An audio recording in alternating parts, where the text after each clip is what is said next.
Good morning. I'm Steve Weber, and welcome to the American Gumption Morning Show.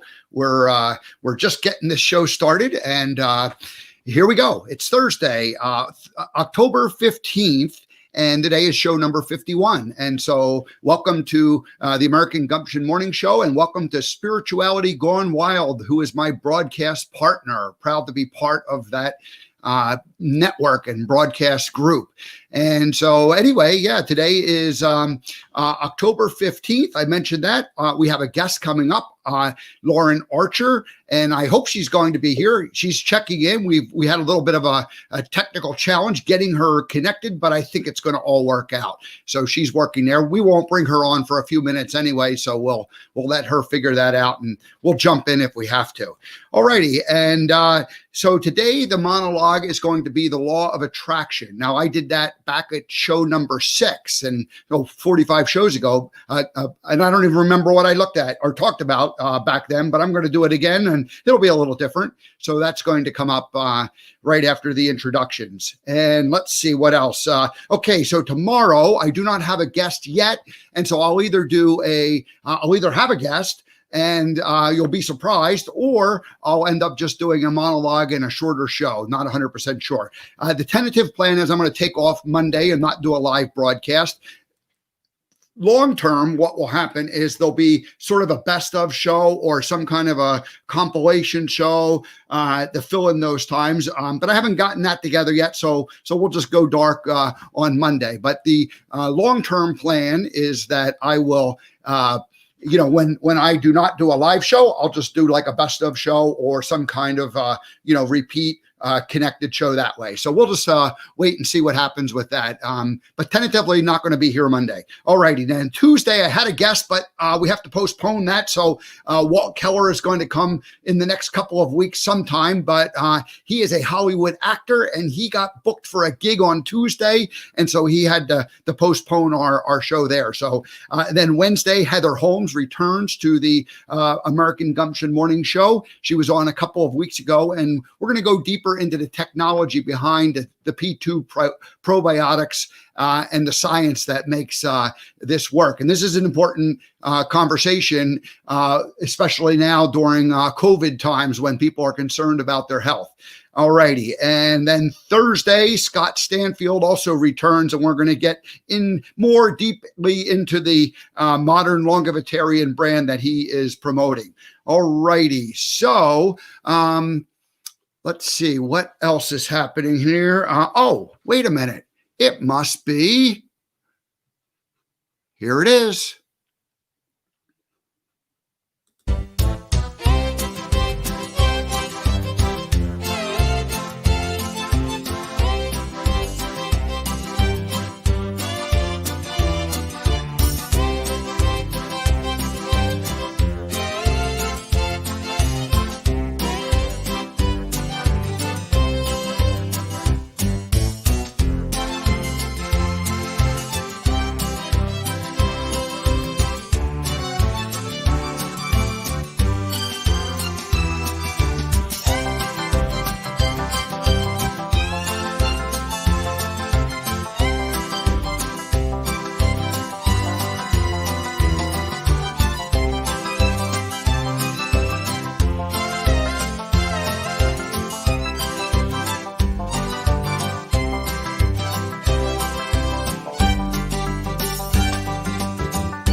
All righty, today is Throwback Thursday. Whoops, I forgot to change my banner. Need to do that. Let's get that up there. Here we go.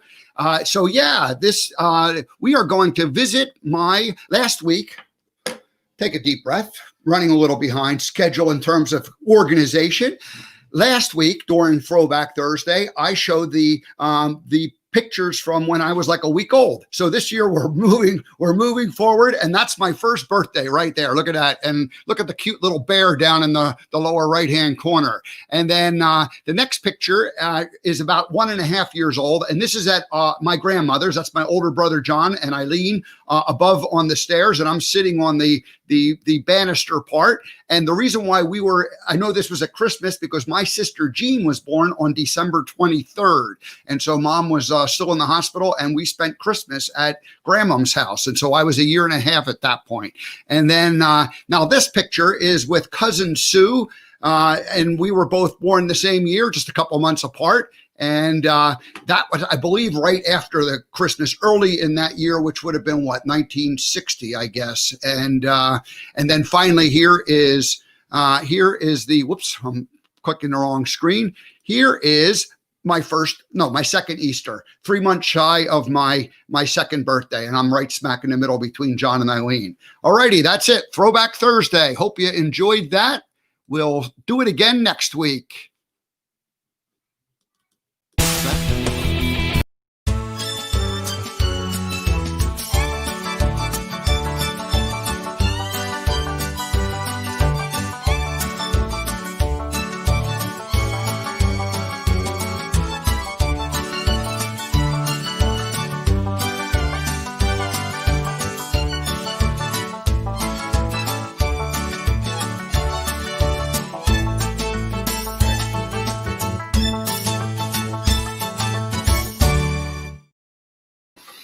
Alrighty, and if you haven't seen that before, we do the intro, which is the Steve in his youth years, and then the outro is always the Forrest Gump years. So I kind of mix them up from between week to week. Sometimes I show pictures from the childhood, and sometimes from the Forrest Gump years. Alrighty, so let's move right along.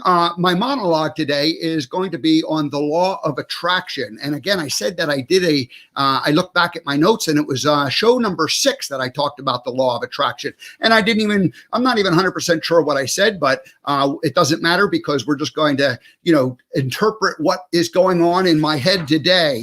And what is going on is, I'm going to grab my notes here. They disappeared, or they didn't disappear. They just got forgotten to get pulled out of the printer. All righty. So what we speak, and it's about speaking today. So it's really about, if we speak what we want, that's what we're going to end up getting. And if we speak what we don't want, that's what we're going to end up getting. And so I've been a fan of Abraham Hicks for at least 10 years, but I was introduced to them like 10 years ago. And I kind of played around with it for a while. I listened to what was going on, but I really didn't get it. And then there was at least about a 5-year period where I didn't engage with that law of attraction and what Esther and Jerry Hicks were teaching. But I was aware of it generically from, like, let's say 10 years ago. And they've been doing their work for like 20, 25 years. So the last couple of years, I get re-engaged with it, reintroduced to it, and it really strikes me. And then as I was winding down the Montana years, I ended up listening more and more and more to it. But I have other spiritual or other influential leaders, consciousness leaders who I followed. And so, things kind of wane in and wax out in terms of, the energy that you put into learning from them. But the last year, I've certainly been on a big Abraham Hicks listening to it. And you just go to YouTube and there's tons and tons and tons of it. And it's all in 15-minute segments. And so it's nice little bite size, easy to go. And you listen to it and you listen to it, and there's like stories and the same ideas keep getting repeated over and over again, but you hear them differently and you go deeper in terms of understanding and concept. So this morning I was listening to a segment, and it really, I ended up listening to it a second time because I was so impressed with it, or at least I listened to a piece of it a second time because I really loved what was being talked about. And so that's what I'm going to share with you this morning. So what we talk about and what we speak about, really it's speaking. So, and I've become conscious, more and more aware of the words that come out of my mouth as far as what they relate. But if you only speak about what you want, that's the idea. Just speak about what you want. Don't speak about what we have here, or especially what we don't have in terms of our life. And so the other side of that would be that, speak only about what's going well and don't speak about what's not going well. Now, it's interesting to think about that, because every time you have a conversation with someone else, people go, well, how's it going? And you end up telling them, and you tell them, this, and you kind of go through the whole litany of it in terms of like what's not working and what's improving. And somehow human nature is that we like to speak about, what we can improve on and what things would be better in our lives if we somehow fix these things or change these things. And there's also some kind of a level of honesty about that. So we've been programmed to believe that we need to speak the truth and do a proper analysis of what's going on with the reality. And there's actually value in doing that, because you can't fix what is broken if you don't understand what is broken. And so it's not going on in your life. But the idea is that if we focus and dwell on, what is that brokenness, then that's what we're going to always end up attracting back into our lives. And so then it's like the question becomes, well, are you fibbing or are you lying if you speak about what you want and you kind of paint a rosy picture of the way life is? And I don't think it's painting a rosy picture, but it's rather speaking towards what it is that you intend for your future. And so I don't know why this particular segment that I listened to, again, it was just a 15-minute segment, why this was so impactful to me this morning, but it was, and I ended up then taking some notes on it, and then I decided that that's what I would, share with you. So anyway, we when you catch yourself, and I'm talking about for me, when I catch myself, saying certain words, saying certain things, you want to start to change them and you want to soften them so that you're not being quite as like honest and saying, oh, this is broken and this is gone. And again, these are conversations that you have with other people. Because people, again, say, hey, how's it going? And you want to hear it. And there's something, I don't know, salacious, like the train wreck is always an interesting story. So people tend to amplify, what's the bad thing. But that's not necessarily that's absolutely not the right thing to do if you're living your life by the law of attraction and you're wanting to create your future by speaking what it is. So I don't know whether I'm making any sense or not with this, but it made perfect sense to me. But as I said, I've been listening to these ideas for the last couple of years. Now, Abraham Hicks and Esther Hicks is the visionary. Esther speaks she receives from source energy. She receives these messages. And so it's kind of like a religious experience. I don't want to use that word, but it's kind of like this channeling of source energy. And so she's the one who transcribes this energy connection with the universe, with the again, I'm reluctant to use the word almighty.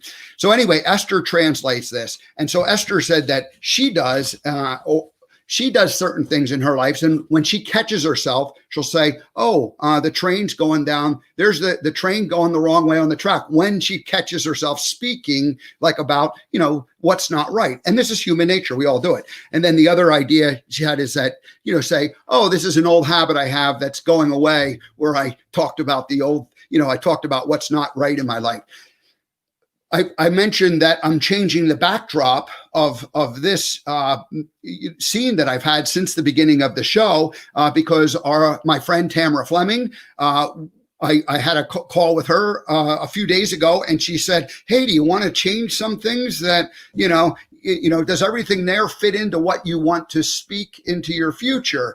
And I said, well, I liked it all, and I was like reluctant to change it. But anyway, next thing you know, we're ripping things out and moving things along and changing it. And so Montana, which had been right up here all this time, that really, that was a great story in terms of, all this last couple of years, but there was a lot of negative energy associated with it. And ultimately that's why I chose to leave. So I'm getting rid of that. And I love that. I'm not getting rid of the piece of art that I had there. But I don't want that to be the focus, because that is not the focus for me going forward. So the vision of the bus here, let's just throw this up we can do a screen share real quick. Something like this is going back into my future, there's the traveling around the country, and so this is somehow going to get put up behind me over there. There we go, right over there, right there. And so, it'll talk about where I'm going in some kind of a map of the United States, and as I travel around and interview people. So anyway, this is the idea that I want to attract my future, create my future by visioning it and talking about it. And so anyway, I always like to try to take my monologue and somehow tie it into what our guest is going to talk about. And so I thought this was a good topic to venture into. And I had it pretty well organized, I thought, but I'm not 100% convinced I did a great job. Oh, there, see, now I'm talking again. I'm catching myself talking that way. Anyway, wrap up, I'm going to say it's normal that we want to explain things in a way that are truthful and reality as far as what's going on, but that's sort of an analysis of what is happened or what is what is the present. And if we can talk more about how we want to create our future and the visioning and how we want to go forward, and we surround ourselves, like I make my backdrop reflect a little bit about more where I'm going as opposed to what I've been, then the whole thing starts to change and evolve. So like everyone else, feel like I'm a bit of a work in progress, but always looking to go forward with it. And the beautiful thing about the American Gumption Morning Show is I get to be the student. I get to invite guests who are smarter than me and come on board and share the things that they are doing. So with that, I'll say the monologue is officially over for the day. The guest has arrived in the American Gumption Morning Show green room. She looks like she's ready. There was initially a little bit of chaos back there. Things were falling down, and I thought, oh my gosh, Lauren, do not break anything back there in the green room. But she came through it all right. It's settled down. The elves have taken care of her, and she is now ready to join us here on the American Gumption Morning Show. Good morning, Lauren. How are you doing? Good morning, Steve. I'm well, thanks. How about you? I'm doing great. Thank you. Thank you. Everything's, as I said, when you first got to the green room, things weren't working. The green room wasn't ready for you, but it all got sorted out, didn't it? Yes, my kitty cat needed to be fed this morning. So I got everything all ready, and then it's like, meow, meow, meow. So taking care of him. And, then it's like, oh, Mom, you forgot kitty treats. Okay. All right. Well, hopefully Kitty's happy and settled down at this point. He is. And I loved your monologue. It's like one of my favorite expressions is where attention goes, energy flows. Yes. And so what you're talking about, that law of attraction and speaking into what you want, not what you don't want. Whew, that's a big topic and ongoing practice. So I was really excited to hear you go in there this morning. Thank you. I'm just rolling with this in terms of what inspiration is happening. It's too, it's too complicated to plan it all out in advance. I mean, we planned it out. We actually scheduled this and all the things that have to happen. But the actual, when at some point you have to go on live and do it. And here we are. So Here we are. So, Lauren, before we officially launch into your segment, I want to just explain. There's some rules here, and so I want to explain how they work. Is that all right? It is. So I read a little bit of a bio, an introduction on who you are, and then we play the first time guest welcoming theme for any time a person is a guest to the show for the very first time. So, here's there's good news and bad news. Because you have so many things that I think would be interesting, you could come back, in the future and educate us on many different topics. But you'll never hear the theme the second time. So this is the one and only time. So hopefully that'll be all right.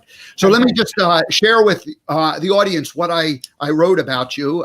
Lauren Archer partners with heart-based entrepreneurs to educate, inspire, and elevate consciousness.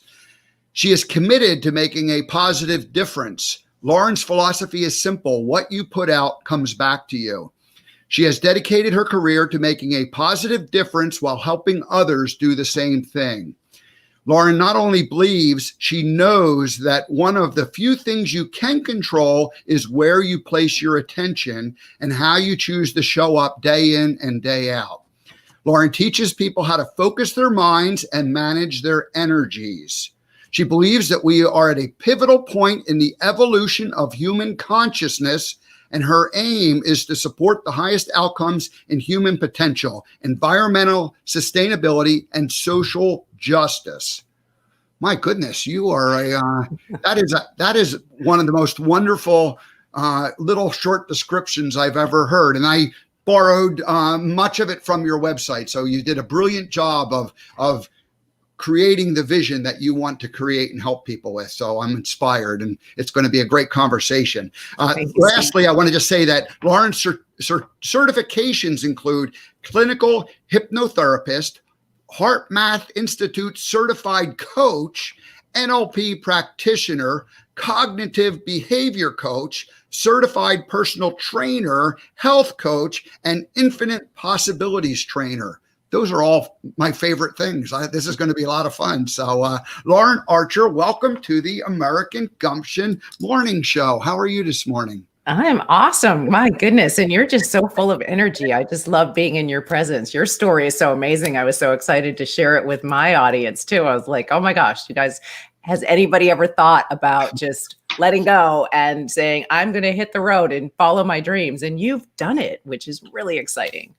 Yes. So we're going to jump in and talk about all of this, but we have to play the theme song, welcoming theme song first. All right, here we go.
Have you ever had a marching band welcome you to a show?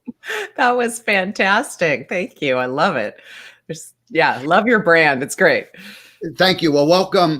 We've known each other for about a year, from a distance initially, and then we've gotten to, we've been involved in different programs and shows together. And so we've gotten to know each other. And so I'm grateful that you are joining me this morning, and what you're doing is really important. It's really kind of, what's near and dear to my heart in terms of, you mentioned the brand, and I'll just say that a year and a half ago, I woke up one day and I went, there's so much negativity going on in the world, and everything I listen to on the news and from our political leaders is all about things that have no bearing on my day in and day out life.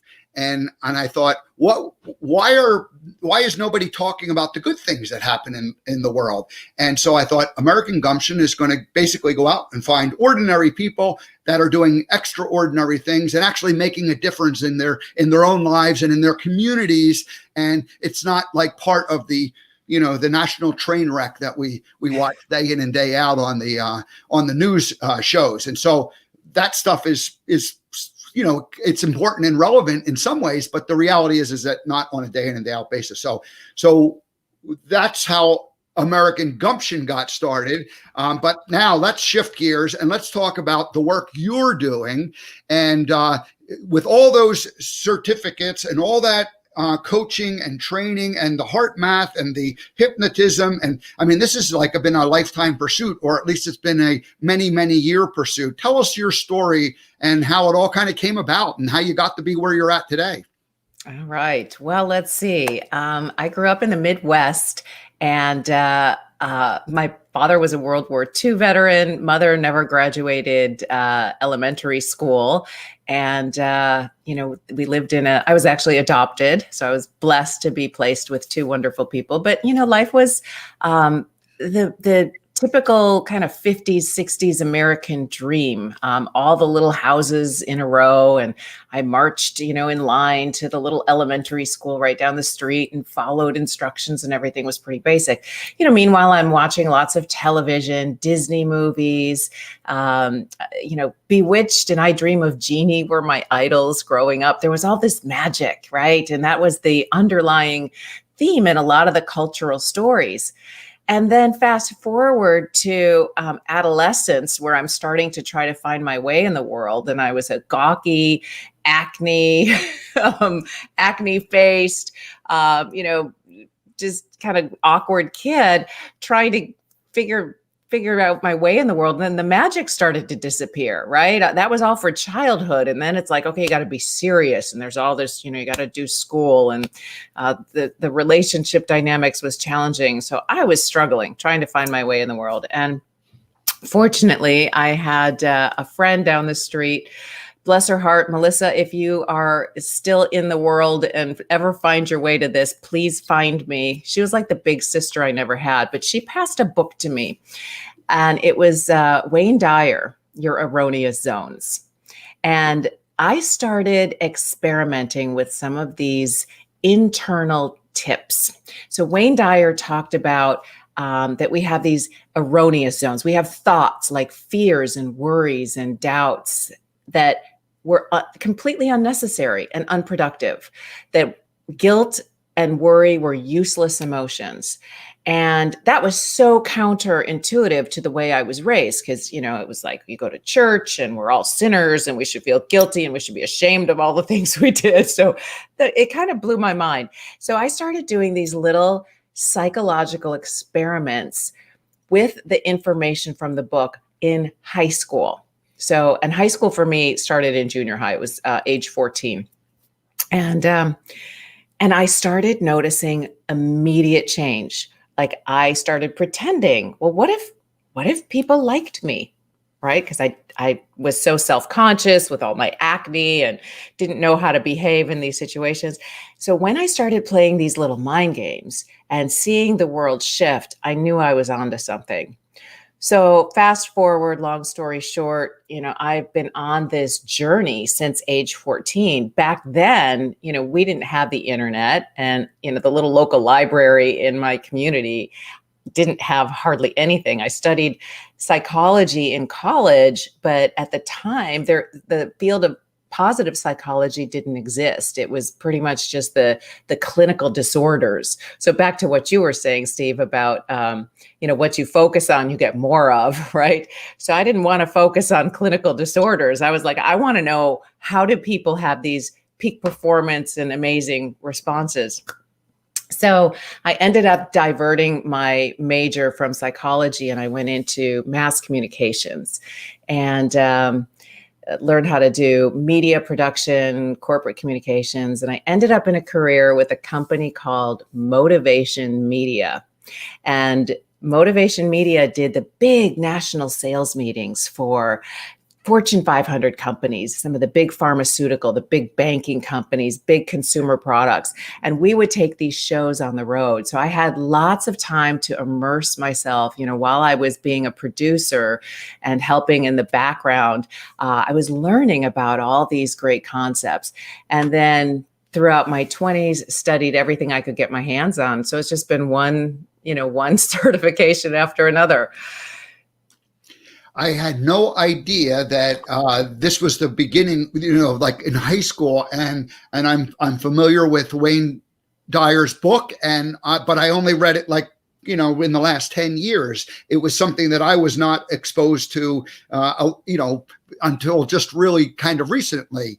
And so I think that's wonderful. And the fact that you actually did some of these experiments as a 14-year-old kid going, well, what if people liked me? And then suddenly you saw the way the behavior towards you Yes. changed as a result of that. That is wonderful. And so, and then motivation media, that's real interesting just because I don't know them specifically, but I can imagine exactly what they were because I was buying in my 20s all of like this Success magazine and these cassette Yes. tapes. And I Yes. still I don't know if I still have Nightingale them. Conant. I got rid of all of them, but I couldn't throw them away because it was just like this like, you know, like in my 20s, I was listening to cassette tapes. They didn't play anymore. I mean, they were unlistenable at this point. And where would we find a cassette player? But they were like, you know, Acres of Diamonds and, you know, all of the Success magazine or Success type of motivational stuff. So anyway, so I liked also the fact that you know, here you have a career that you're working in it. And so you're getting paid to, you know, like immerse yourself in it and just become like, you know, a bit of an expert on it. So that's great. So then you did that. And what happened after, you know, motivation media? What did you do, you know, kind of next after that?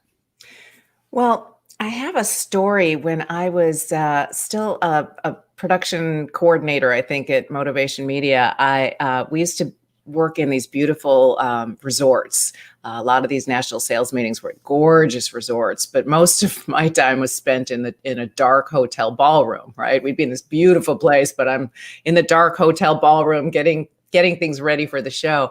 And I remember one show, it was a pharmaceutical company, and the sales reps were going across the stage and they were getting their bonus checks and they're making a big splash about their bonus checks.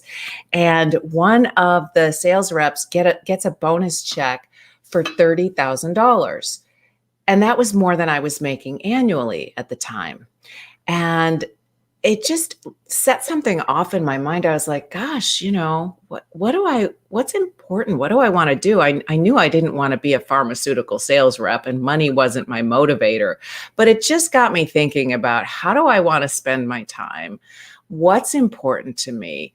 You know, how do I want to spend this one precious life energy that I have? And what, you know, you don't get to take any of this with you, right? Mm-hmm. Nothing gets to go with you. So that set me off on a quest. And I started really thinking about, well, if it's true that we can kind of attract what we want by using our thoughts. I mean, I know there are certain limitations, but you know, you can have just about anything you want in life if you go for it. You can't have everything, right? But you can have just about anything you want when you really set your mind to it. So that begs the question, well, what's important? What do I want? What do I want to invest my energy in? So that, of course, opened up the world of spirituality, right? Because as you start asking those questions, you have to ask yourself what's meaningful, what's true, what's real, right? What am I? You know, what is important in this life? Is it the stuff? Is it getting to a particular financial level? Is it getting to a particular place? What do I get to take with me? So that was another probably 10 years of exploration. And I've studied with lots of amazing teachers. I walked on fire with Anthony Robbins and with the late Stuart Wilde. I've studied with Native American elders and was named in a sweat lodge. I've studied with Christian and Buddhist and Jewish and Celtic, European and Gnostic and some of the New Thought. I was a Unity chaplain. So I've really, did a deep dive in terms of, okay, what's important. And ultimately, I chose that raising consciousness is the most important element for me because I believe that people will behave differently towards themselves and others and the environment, especially when we realize that we can't take any of this with us and that we are energy beings and everything we put out comes back to us. Right. So if we start to understand those fundamental truths, it changes how we behave, which then ripples out and changes culture. So and then I stumbled on hypnotherapy, that was kind of another story. I want to let you jump in here, Steve. But yep.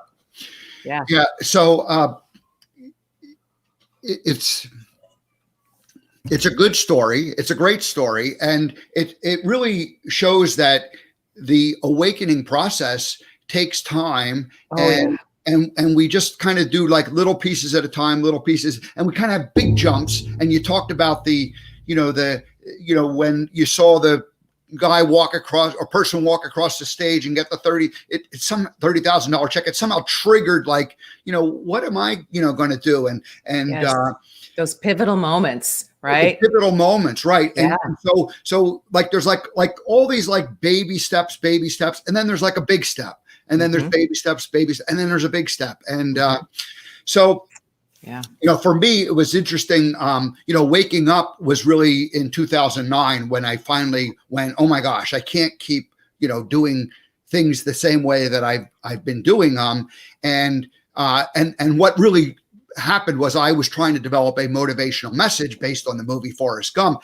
And the minute I started going down that path, Lauren, I immediately realized that I needed to, actually believe all this stuff myself. And I had to decide what it was that I believed. And I realized that many of the beliefs that I had been carrying were leftover beliefs that I was taught to believe, and by good intended people, but they really weren't serving me in my life at this point. So I had to decide, are these my beliefs and do I want to go forward with them, or are they some beliefs that I need to shed? And it turned out to be kind of a combination of both of them, where there was elements of truth in all of those former beliefs, but they weren't necessarily my own. And so I had to get down, and to do that, it's taken 10 plus years, and it's still going on. But Yes. fortunately, the nice thing about it is once you somehow, once the switch gets, turned on, when you were 14, it sort of happened with you. And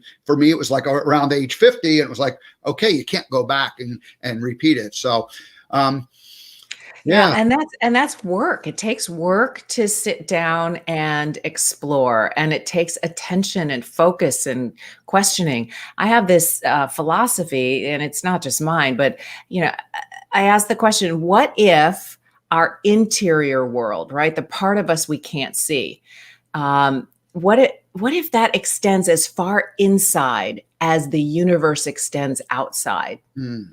Right? Cool. There's a fabulous video on Facebook, or not on Facebook, on YouTube. I'll have to find it. But it takes a image of a woman lying in a field, and it starts from her eye, and I think it's called like the power of 10, and it goes 10 inches, 10 meters, et cetera, out into the universe. And then it goes backwards, and it goes inside, and it goes into the micro, right? Right. Into atomic and the quantum and the quarks, and so when you start to think about that, it's like there's a whole other world inside of us, and it's worth spending some time with, to ask yourself those questions. What is really important to me, and what do I value? And when I first started working with heart math, the core values question is at the heart, literally, of everything that that teaching is based on, and the way that we experience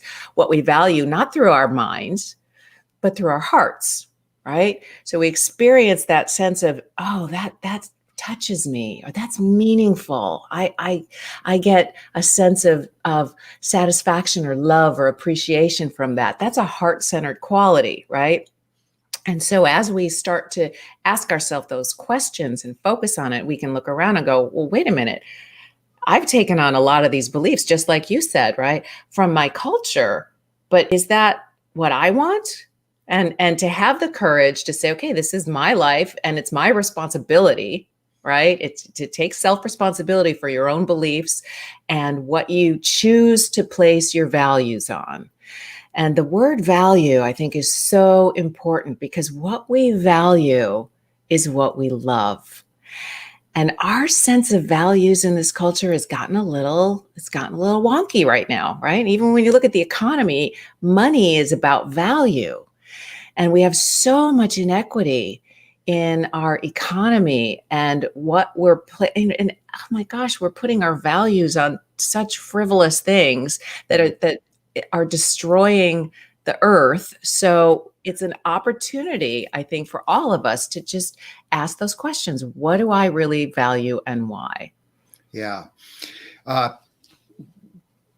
you mentioned the Heart Math Institute, and Yeah. so the way I kind of set this up and previewed it, and we've taken a little bit of a different shift with it, Yeah. and that's okay. But we want to make sure we talk a little bit about the basics of meditation, and then the work you did at the Heart Math Institute, and so. I'm going to guess that most people that are watching have some kind of a basic idea of meditation practices. But why don't you just give us your idea of what is a basic meditation practice and how it can help and change your life? Yeah. So meditation is one of those words that it can encompass a lot of different things. It is a practice that has thousands of different ways that you can look at it. It's not going to be the same for any two people, but it's basically a form of mind training or attention training. And so if you think of your mind as being like a muscle, and for many of us, we have what's called the monkey mind, or we might have an inner critic or a chatterbox, and the mind is just going, going, going, going, going. We have thoughts that seem to come from nowhere. And if we let those stay out of control, that can change and direct the quality of our life in a way that we don't want. So, for example, if you're constantly having distracting thoughts, or you're judgmental, or you're saying, "Oh, I shouldn't do that," or if you're complaining, whatever those thoughts are that are going around in your mind, that represents the quality of your life. So meditation is one form. It's under the umbrella of mindfulness. There are many different practices and many different ways to train your mind. It's a type of focus.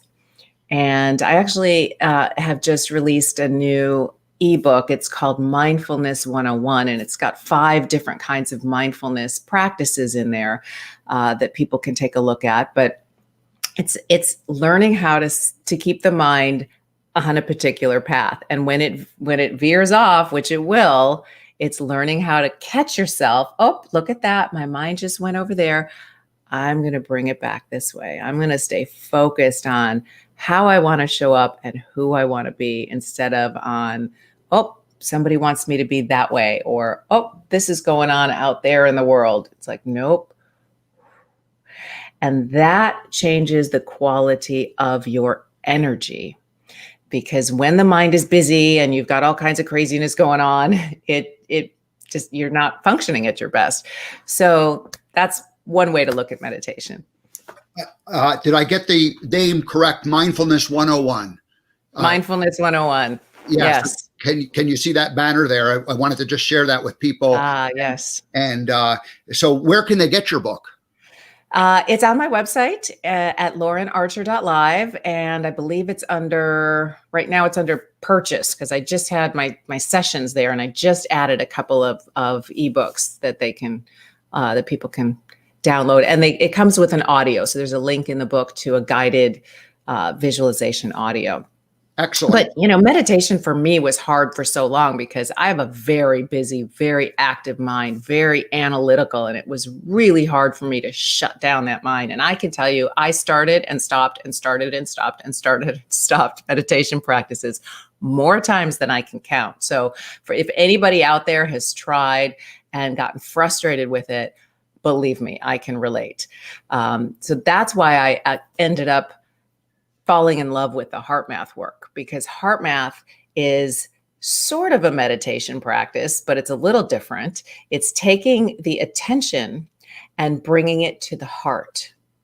And so instead of trying to sit there and quiet the mind, which was very challenging for me, and my rational linear mind that tends to drive the bus more often than I would like, that kept saying, I can't do this. What's the purpose? I'm not seeing any results. I mean, it was really bad. So, but with heart math, what I learned is that when we bring our attention to our heart, that's literally just in the body, just feel what you're feeling in your heart and just become aware that there's this other intelligence right here.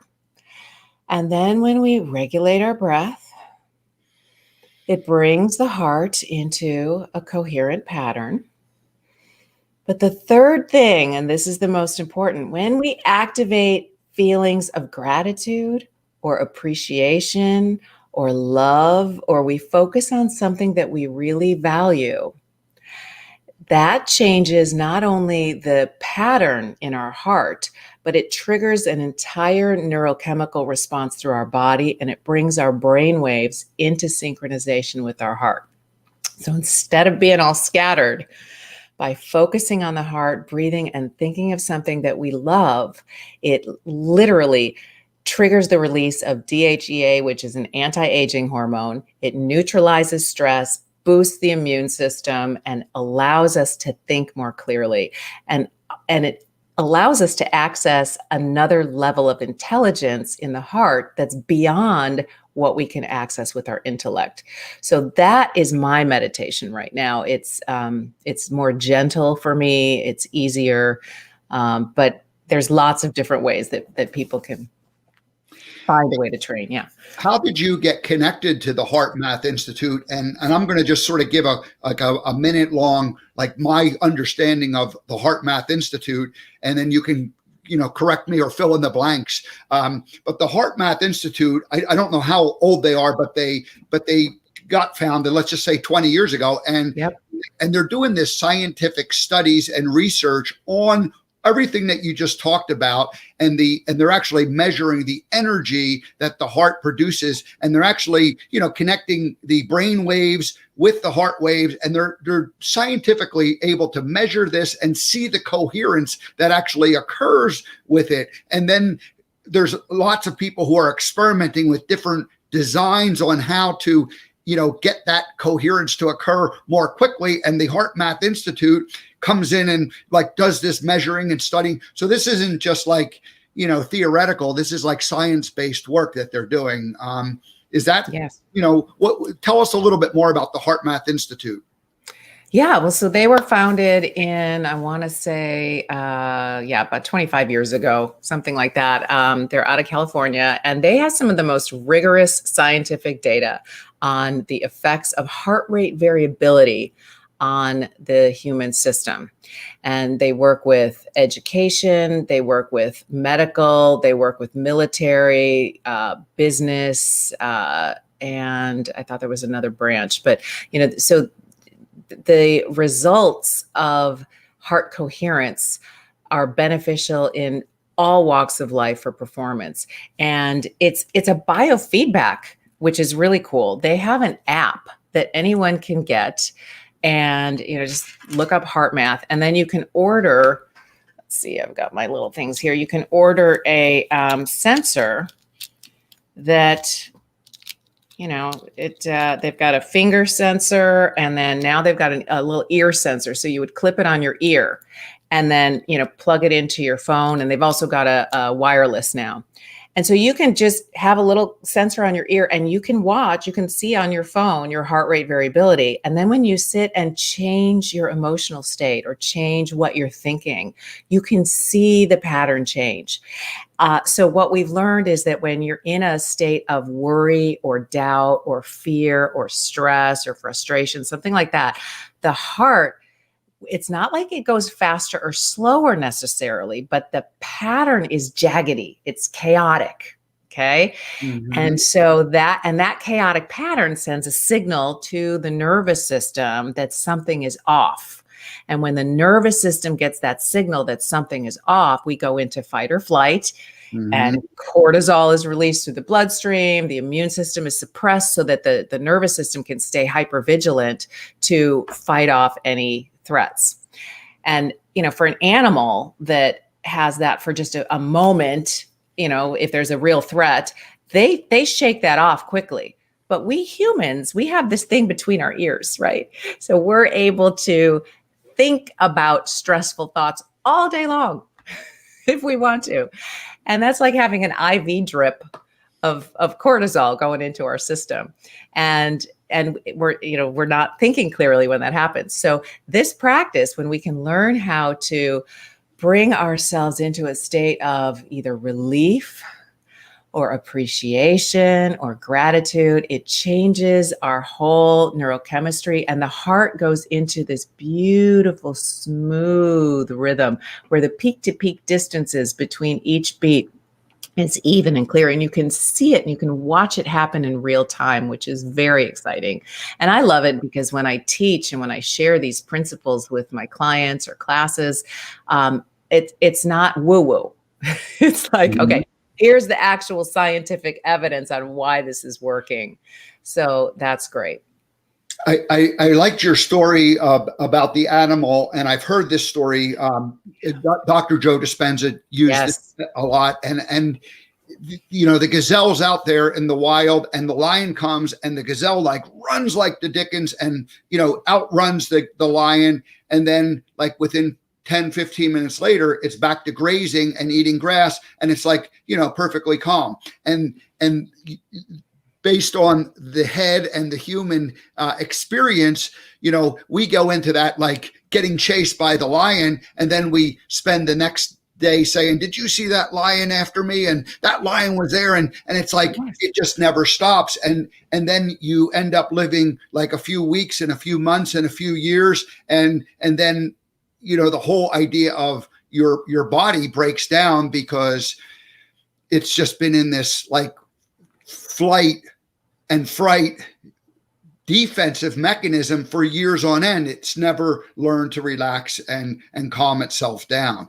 And so the work you're doing, the meditation and then the heart math work, and it's not just you, it's like lots and lots of people are now becoming more and more aware and educated about this. It's like, oh, we have to, control that like energy that we had. And I can remember in my own life that I like when people would ask me about something and I kind of go into this like hyperactive, like explaining something as if that was like being really busy, was like, a good thing. And it was just sort of a learned pattern and behavior. And now I'm, now I can catch myself, going into that and go, wait a minute, why am I doing that? And, it used to be effective because you thought, oh, he's really busy. But anyway, it's beautiful work you're doing.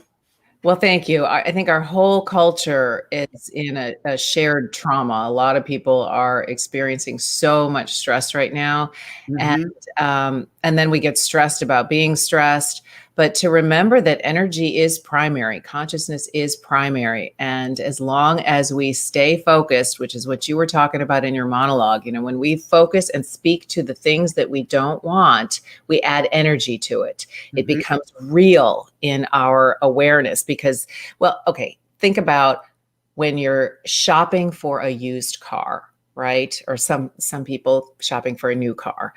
When you have that programming in your mind, suddenly you're aware of every car ad. You're aware of all the car dealers. You see all the signs. You start noticing all that, right? So it's like it's like you have this filter. But then once you buy the car and then you get over the initial week where you see everybody else who has the same car in the same color, then suddenly you're not aware of it anymore. Correct. It's like that with mindfulness. What are you programming yourself to look for? Are you programming yourself to look for all the danger? And, the human mind is 200 times more likely to scan for danger than it is to scan for good. So, that is something that we have to learn to override. Once you start to open yourself up and relax and come into that state of appreciation and gratitude, and then you start looking for what's going well, then you start to see it. You start to see those experiences when they show up in your life. Somebody may have something on a silver platter and they may try to hand it to you and say, hey, I've got this great opportunity. But if you are in fear and you're not open up to receive it, then it'll go right past you. But when you can relax and you can open up and you can say, oh, hey, maybe there's an opportunity here for me, then you'll see it. So that's how I think it's really, it's real important that we become aware. That consciousness is the first step. And once you start to become aware, then you can see the subtle differences between the talking about what isn't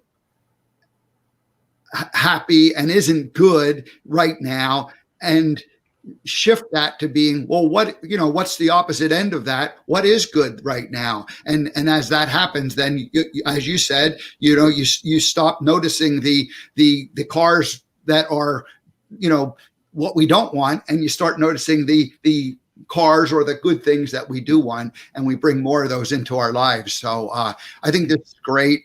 And my goodness, what other so we kind of you talked about meditation, and I'm really glad that you said that your mind was active, because mine's very similar. I have not been I've been doing my own version of meditation, but like there were certain things that just didn't work. And so this is I really like your suggestion of just making it more of a heart meditation, and that's all cool, and different ones work. And there's, again, you can go to YouTube and you can find hours and hours and hours of meditation, and different people, and some resonate with one person and some will resonate with another person. So I guess the best thing is just find what works for you.